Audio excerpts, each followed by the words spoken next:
Hello दोस्तों, आप सभी का प्रेम की पाठशाला में स्वागत है।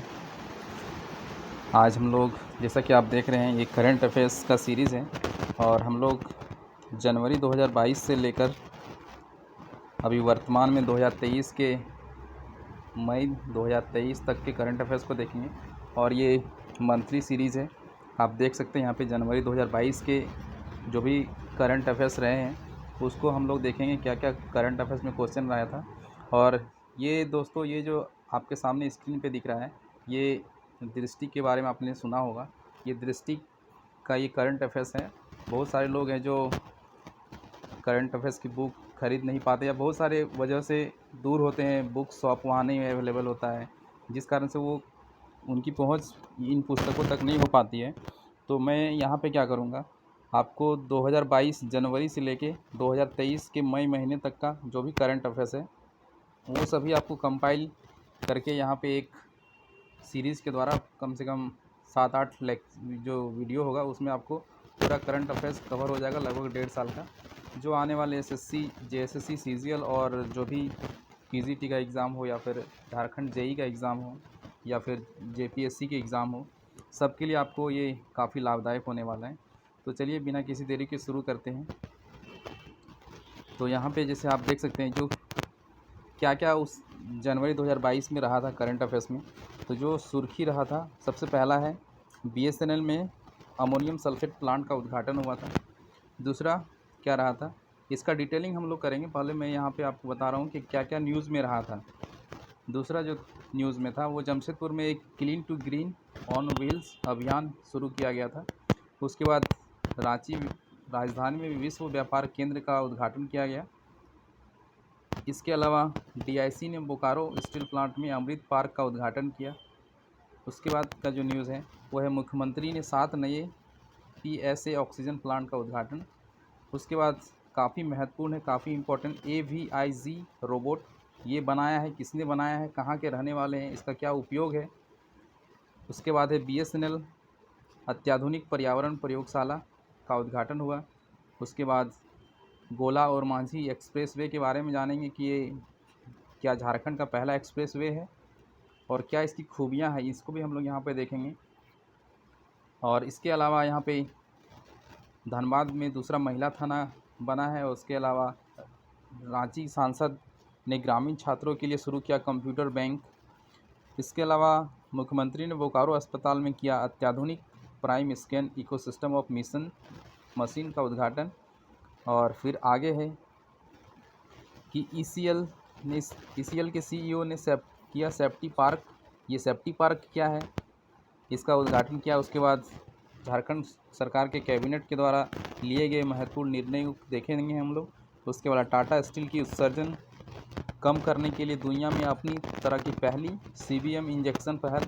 ये सीबीएम इंजेक्शन पहल क्या है और ये दुनिया में पहली ये क्या है, अपनी तरह की पहली ये पहल है। और इसके अलावा देखेंगे AISECT विश्वविद्यालय हजारीबाग का सर्वश्रेष्ठ निजी विश्वविद्यालय के रूप में सम्मान मिला है।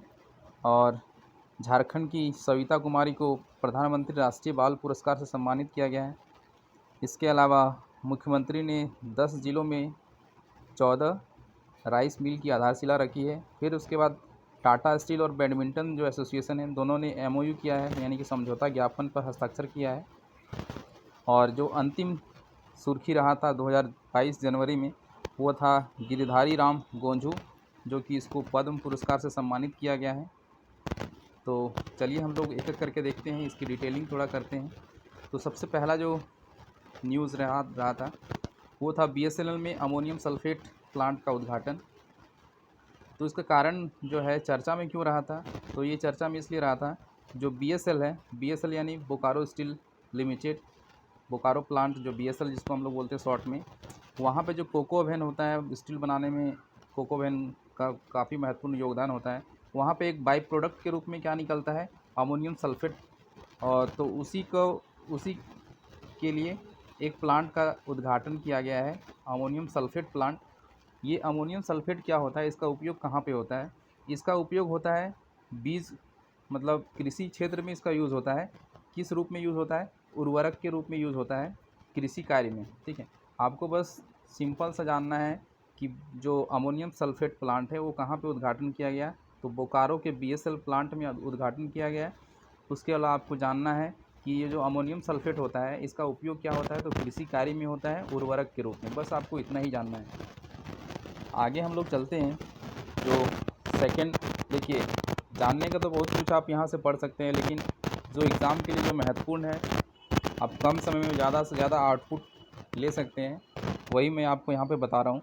आपको ये पीडीएफ मिल जाएगी टेलीग्राम चैनल में, आपको नीचे डिस्क्रिप्शन में लिंक मिलेगा, वहाँ से टेलीग्राम चैनल आप लोग ज्वाइन कर लेंगे, वहाँ से आपको ये पीडीएफ मिल जाएगा। आप चाहे तो एक्स्ट्रा भी पढ़ सकते हैं, लेकिन मुझे लगता है कि जितना मैं बता रहा हूँ उतना काफ़ी है, आप उतना ही याद रखें, ठीक है।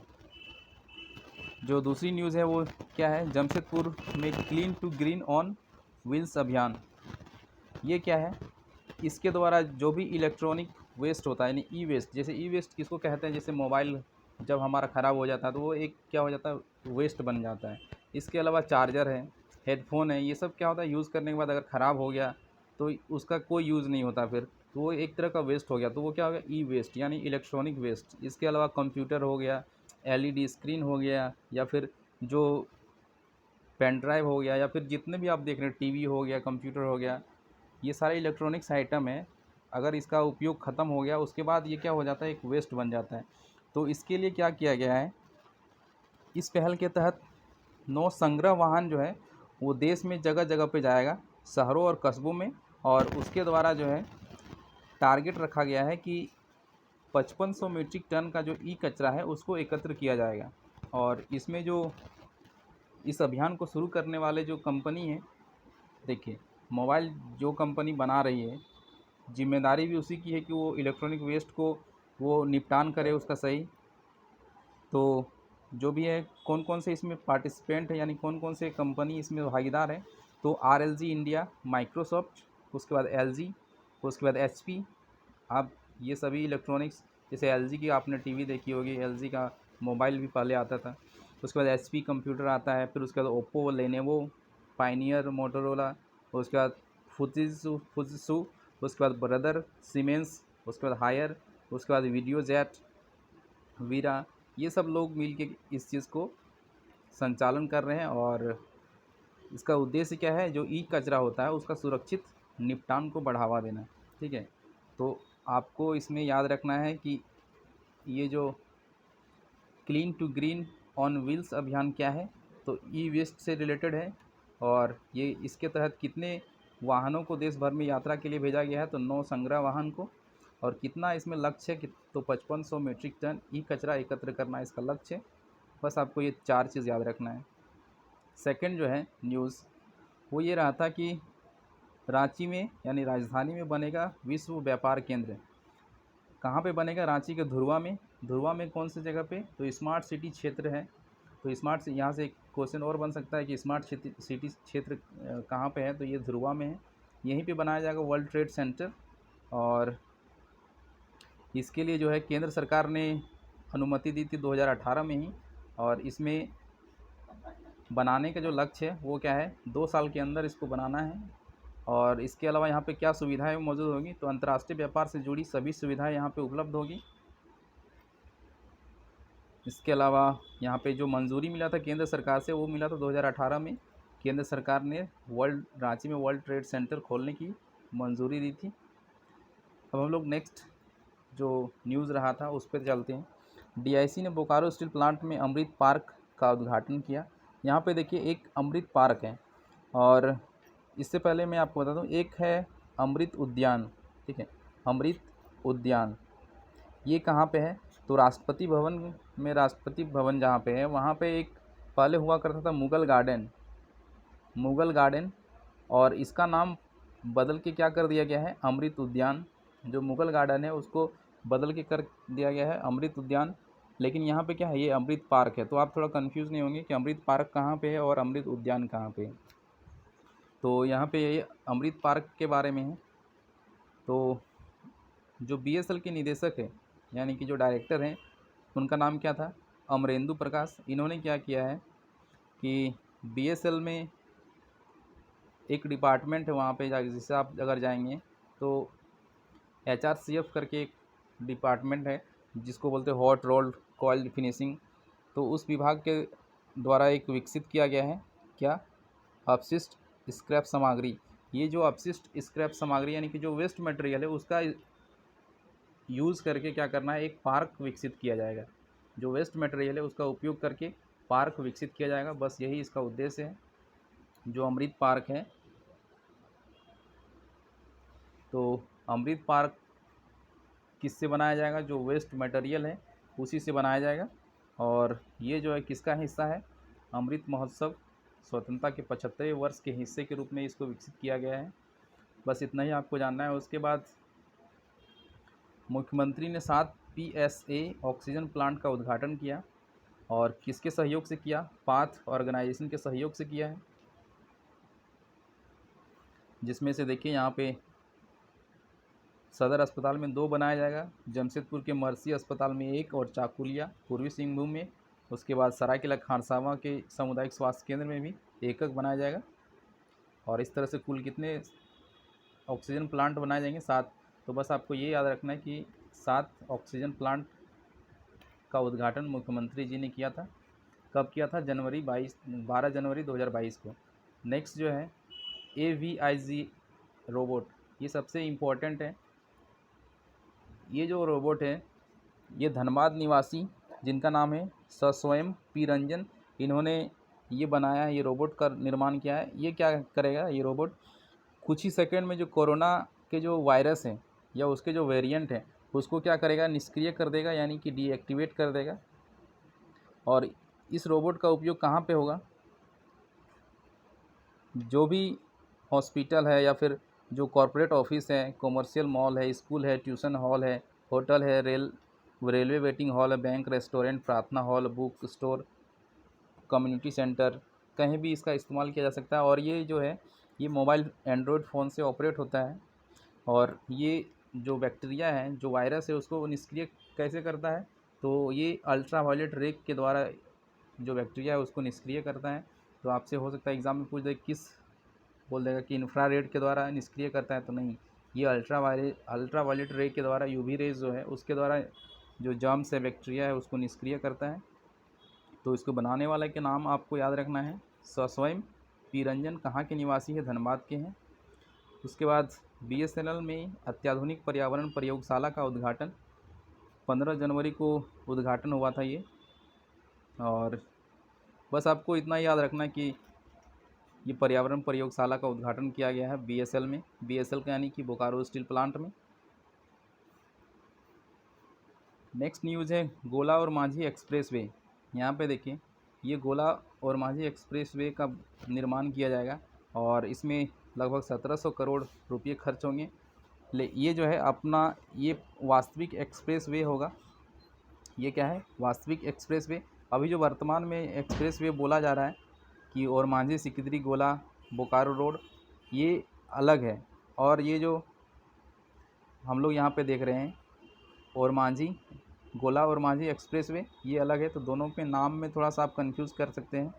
तो ये इसी के आसपास होगा, लेकिन ये पूरी तरह इससे अलग होगा। और ये ग्रीनफील्ड प्रोजेक्ट के तहत इसमें काम किया जा रहा है।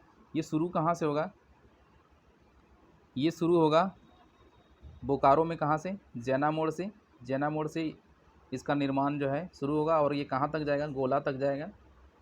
और बस इसका उद्देश्य क्या है कि जो भी एक्सप्रेस वे, जो भारी वाहन के चालक है और जो भी प्राइवेट वाहन चालक है, उसको बेहतर सड़क उपलब्ध कराना। और इसके द्वारा लाभ क्या मिलेगा, जो वर्तमान में जो और माझी सिकिदरी गोला मार्ग है वहाँ पे वाहनों का बोझ जो है वो कम होगा, वाहनों का बोझ कम होगा और साथ ही लोग टोल देकर अच्छी सड़क पर यात्रा कर सकेंगे। तो यही इसका उद्देश्य है। उसके बाद यहाँ पे जो अगला न्यूज़ था वो है धनबाद के बाघमारा प्रखंड के तिलाटाड़ में जो है जिला का दूसरा महिला पुलिस स्टेशन का उद्घाटन किया गया है।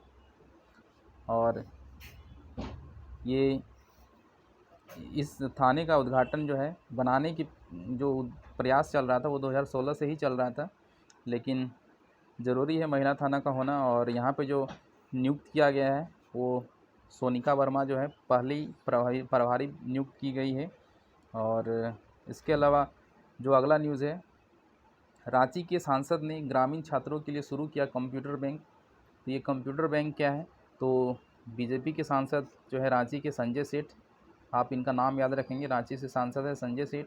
इन्होंने ग्रामीण छात्रों के लिए उनको कंप्यूटर साक्षर बनाने के लिए बुक बैंक के तर्ज पर क्या किया है, कंप्यूटर बैंक का शुरुआत किया है। और इसमें क्या कर रहे हैं, इसके तहत जो सांसद हैं वो पुराने लैपटॉप या कंप्यूटर को इकट्ठा कर रहे हैं जिनका लोग इस्तेमाल नहीं करते हैं, और इसका इस्तेमाल क्या करेंगे, जो ग्रामीण छात्र हैं उनको उपलब्ध किया जाएगा ताकि वो कंप्यूटर साक्षर हो सके। जैसे कोविड के समय में एक एनजीओ के द्वारा किया गया था कि जो भी पुराने मोबाइल है जो भी आप यूज़ नहीं कर रहे उसे आप वहाँ पे दे सकते हैं, और उसका फिर उपयोग बच्चों, जो ग्रामीण बच्चे हैं उनको दिया गया था।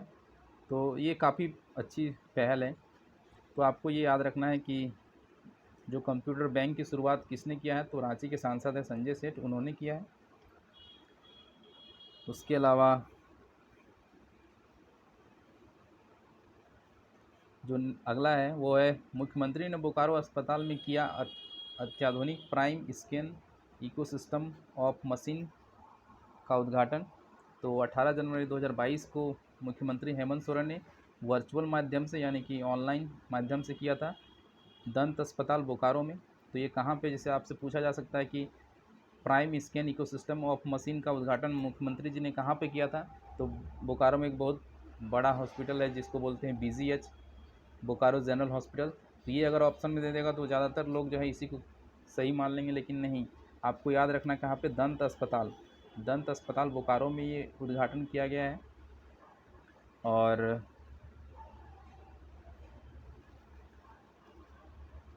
इसमें क्या है कि यहाँ पे क्या होता है कि पहले दांत के इलाज के लिए कई दिन लग जाता था, लेकिन अब मशीन के द्वारा जो है दांत से जो भी बीमारी है जुड़ा हुआ उसका इलाज जो है बहुत कम समय में हो जाएगा, और इससे लोगों को इलाज के लिए बार बार डॉक्टर और हॉस्पिटल के चक्कर नहीं लगाने पड़ेंगे, ये इसका लाभ होगा। और इसका लाभ जो है बिहार और झारखंड में पहली बार इस तरह का जो अत्याधुनिक prime scan ecosystem of machine का उद्घाटन किया गया है। अब हम लोग अगला न्यूज़ देखते हैं, जो ESL है, ESL के जो CEO हैं उन्होंने क्या किया है, सेफ्टी पार्क का उद्घाटन किया है। वेदांता ESL स्टील लिमिटेड, इसके CEO हैं NL वट्टे। इन्होंने जो कर्मचारियों के बीच सुरक्षा जागरूकता को बढ़ावा देने के लिए इन्होंने एक सेफ्टी पार्क का उद्घाटन किया है। और यहाँ पे इसके द्वारा जो है, इससे मदद क्या मिलेगा, तो सुरक्षा के प्रति जागरूक कर शून्य नुकसान यानी कि ज़ीरो नुकसान होना चाहिए, इस लक्ष्य को पूरा कर सकते हैं किसके द्वारा, सुरक्षा पार्क के द्वारा। और इसमें और क्या चीज़ है, तो बस आपको याद रखना है कि ये जो सुरक्षा बैंक, जो सेफ्टी बैंक है, ये इसको किसने शुरू किया है या किसने उद्घाटन किया था, तो ESL के CEO ने किया था। और इसके अलावा आपको इसमें से बस आपको इतना ही इसमें जानना है। फिर उसके बाद झारखंड कैबिनेट के महत्वपूर्ण निर्णय। तो इस कैबिनेट में निर्णय क्या क्या लिया गया था, तो पहला जो निर्णय लिया गया था तो ये था कि जो 136 आवासीय विद्यालय हैं वहाँ पे कक्षा 1 से लेकर 12 तक, फर्स्ट से लेकर 12th तक के जो 21,000 छात्र हैं उनको मोबाइल टैब देने का प्रस्ताव जो है था उसको मंजूरी मिला है। और इसके अलावा 2021-22 में SC ST SC और OBC और अल्पसंख्यक विभाग के द्वारा जो है 136 आवासीय विद्यालयों में 1 से 12, मतलब किसको मिलेगा ये मोबाइल टैब, तो ST के, SC के, OBC के और अल्पसंख्यक स्टूडेंट को मिलेगा आवासीय, जो भी 136 आवासीय विद्यालय हैं। और ये किस लिए दिया गया था, तो जो कोविड के कारण जो विद्यालय बंद रहा था तो वो घर में रहकर वो पठन पाठन का कार्य ये पूरा कर सकेंगे, इसी उद्देश्य से दिया गया। और कैबिनेट ने और क्या फैसला लिया था कि जो केंद्र प्रायोजित पोषाहार योजना है उसमें 6 से लेकर 36 माह के बच्चों, साथ ही गर्भवती महिलाओं, कुपोषित बच्चों को टेक होम योजना के तहत सामान्य चावल की बजाय अब क्या चावल दिया जाएगा, फोर्टिफाइड चावल। इस पे भी मंजूरी मिला था। और साथ ही जो आयुर्वेदिक चिकित्सा पदाधिकारी हैं उनका जो सेवानिवृत्त निवृत्त की उम्र सीमा यानी कि जो रिटायरमेंट की एज है वो 60 साल से बढ़ाकर कितना कर दिया गया था, 65 साल कर दिया गया है। साथ ही इसके बाद जो भी राज्य में पंचायत भवन है, नगर निकाय है, वार्ड है, वहाँ पे परमानेंट इनरोलमेंट सेंटर खुलेगा। साथ ही सूचना प्रौद्योगिकी और ई गवर्नेंस विभाग ने इसके लिए क्या किया था, CSPV के साथ MOU को मंजूरी दी थी। तो ये कितना इम्पोर्टेंट नहीं, बस आपको याद रखना ये जो आयुर्वेद चिकित्सा पदाधिकारी हैं उनकी जो एज लिमिट है रिटायरमेंट की उसको बढ़ा दिया गया है। और ये जो पोषाहार योजना था इस पे फोर्टिफाइड चावल देने की बात कही गई थी। फिर उसके बाद शराब के राजस्व में बढ़ोतरी के लिए छत्तीसगढ़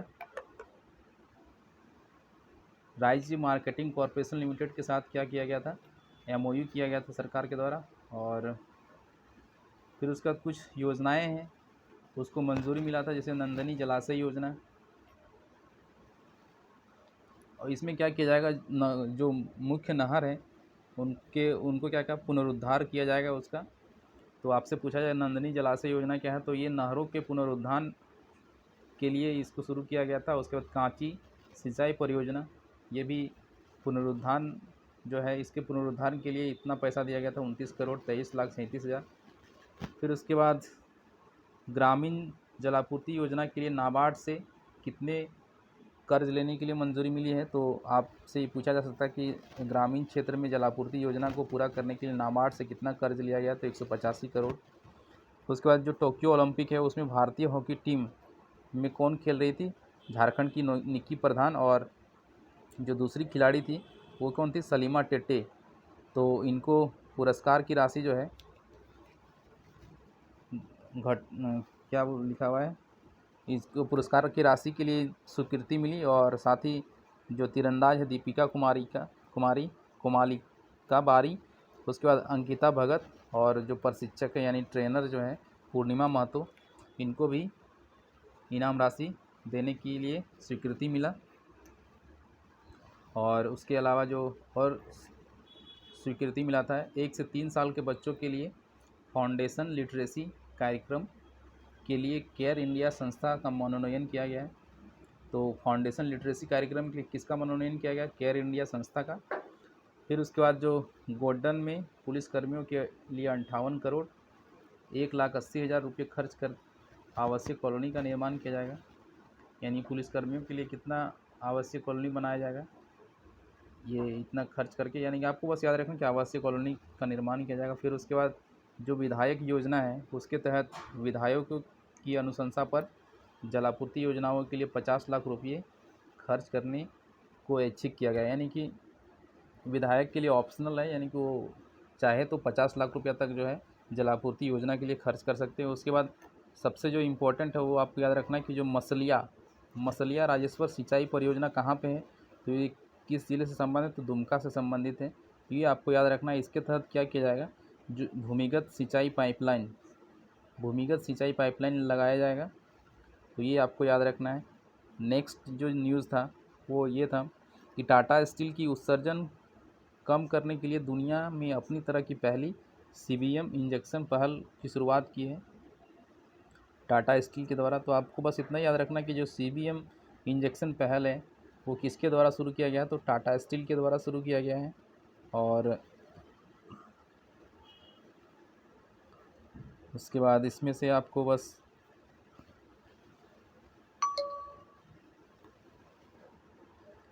इतना ही याद रखना है। और उसके बाद आपको ये नेक्स्ट जो न्यूज़ है वो AISECT विश्वविद्यालय हजारीबाग का सर्वश्रेष्ठ निजी विश्वविद्यालय के रूप में सम्मानित, यानी कि association chamber of commerce and industry of India, इसके द्वारा जो है ऑनलाइन एजुकेशन एक्सीलेंस अवार्ड 2022 की घोषणा किया गया, जिसमें हजारीबाग के आईसेक्ट विश्वविद्यालय को वर्ष का सर्वश्रेष्ठ विश्वविद्यालय चुना गया। तो बस आपको याद रखना है कि जो ऑनलाइन एजुकेशन एक्सीलेंस अवार्ड 2022 है वो किसे मिला है, तो आईसेक्ट विश्वविद्यालय को मिला है। ये कहाँ पे है, हजारीबाग में है। और ये जो अवार्ड दिया जाता है किसके द्वारा, एसोचैम के द्वारा दिया जाता है। बस आपको इतना ही याद रखना है और इसमें से और कुछ याद नहीं रखना है। उसके बाद अगला जो न्यूज़ है वो याद रखना है कि सविता कुमारी को प्रधानमंत्री राष्ट्रीय बाल पुरस्कार से सम्मानित किया गया है 2021-22 में। झारखंड की सविता कुमारी शामिल हैं। और इसके अलावा जो और याद रखना है आपको, ये किस क्षेत्र में दिया जाता है। यहाँ पे देखिए, देश के सभी क्षेत्र से नवाचार, सामाजिक सेवा, शैक्षिक, खेल, कला और संस्कृति, वीरता की श्रेणी, ये सारी श्रेणी है जिसमें दिया जाता है ये पुरस्कार। और सविता कुमारी को जो है किस श्रेणी में मिला है, तो खेल श्रेणी में मिला है, ये आपको याद रखना है। बस आपको इतना ही याद रखना है। और नेक्स्ट जो है 10 जिलों में राइस मिल की आधारशिला रखी गई है मुख्यमंत्री के द्वारा। और ये बस आपको इतना ही याद रखना कि 10 जो ज़िले हैं, 10 ज़िलों में, वो 10 ज़िलों का नाम अगर आप याद रख सकते तो यहाँ पे नाम दिया गया है। गढ़वा में पलामू, लातेहार, पश्चिम सिंहभूम, खूंटी, गुमला, सिमडेगा, धनबाद, बोकारो और गोड्डा। ये गोड्डा है, ठीक है, गोड्डा। और बस आपको इतना ही याद रखना है कि 14 राइस मिल का उद्घाटन किया गया है। और नेक्स्ट है टाटा स्टील और झारखंड बैडमिंटन एसोसिएशन ने MOU किया है, यानी कि समझौता किया है।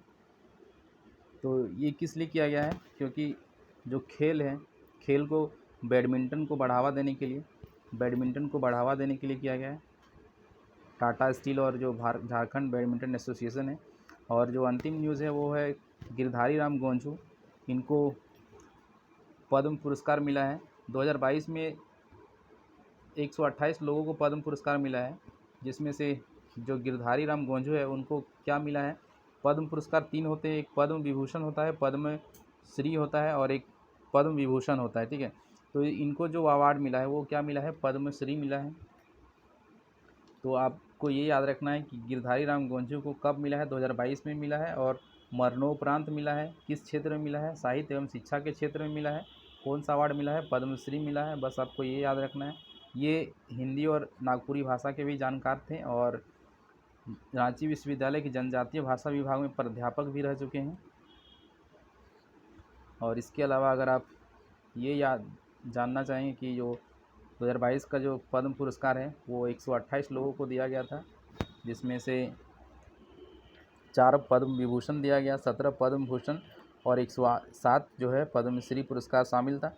और इसमें 34 महिलाएं शामिल हैं पद्म पुरस्कार प्राप्त करने वालों में। और 10 व्यक्ति जो हैं वो NRI या फिर विदेशी बोल सकते हैं, या फिर OIC श्रेणी के भी लोग थे। और 13 व्यक्ति ऐसे थे जिनको मरणोपरांत पद्म पुरस्कार दिया गया। और ये इसकी घोषणा कब होती है, गणतंत्र दिवस के एक दिन पहले, यानी कि 25 जनवरी को इसकी घोषणा होती है, ठीक है। और इसमें से आपको बस इतना याद रखना। तो दोस्तों ये था पूरे जनवरी महीने का जो करंट अफेयर्स था वो इसमें समाहित था। अब हम लोग नेक्स्ट वीडियो में फरवरी 2022 के जो भी करंट अफेयर्स है उसे हम लोग देखेंगे। और इसी तरह हम लोग 2022 जनवरी 2022 से लेकर हम लोग कहाँ तक आएंगे, मई 2023 तक के करंट अफेयर्स को हम लोग देखेंगे। तो दोस्तों वीडियो कैसा लगा हमें ज़रूर बताएं। अगर अच्छा लगा है तो ज़रूर लाइक करें और ज़्यादा से ज़्यादा दोस्तों तक शेयर करें, ताकि आप जितना शेयर करेंगे, जितना लोग इसे व्यू करेंगे, उतना मुझे मोटिवेशन मिलेगा। अगर आप चाहते हैं कि बहुत अच्छे से मैं अपना 100% तो मैं दे रहा हूँ, उससे भी ज़्यादा अगर कोशिश करूँ दे सकूँ तो मुझे खुशी होगी। तो आप मुझे मोटिवेट करने के लिए ज़रूर लोगों के साथ शेयर करें इसे। तो चलिए मिलते हैं एक नए वीडियो में, तब तक के लिए धन्यवाद, टेक केयर।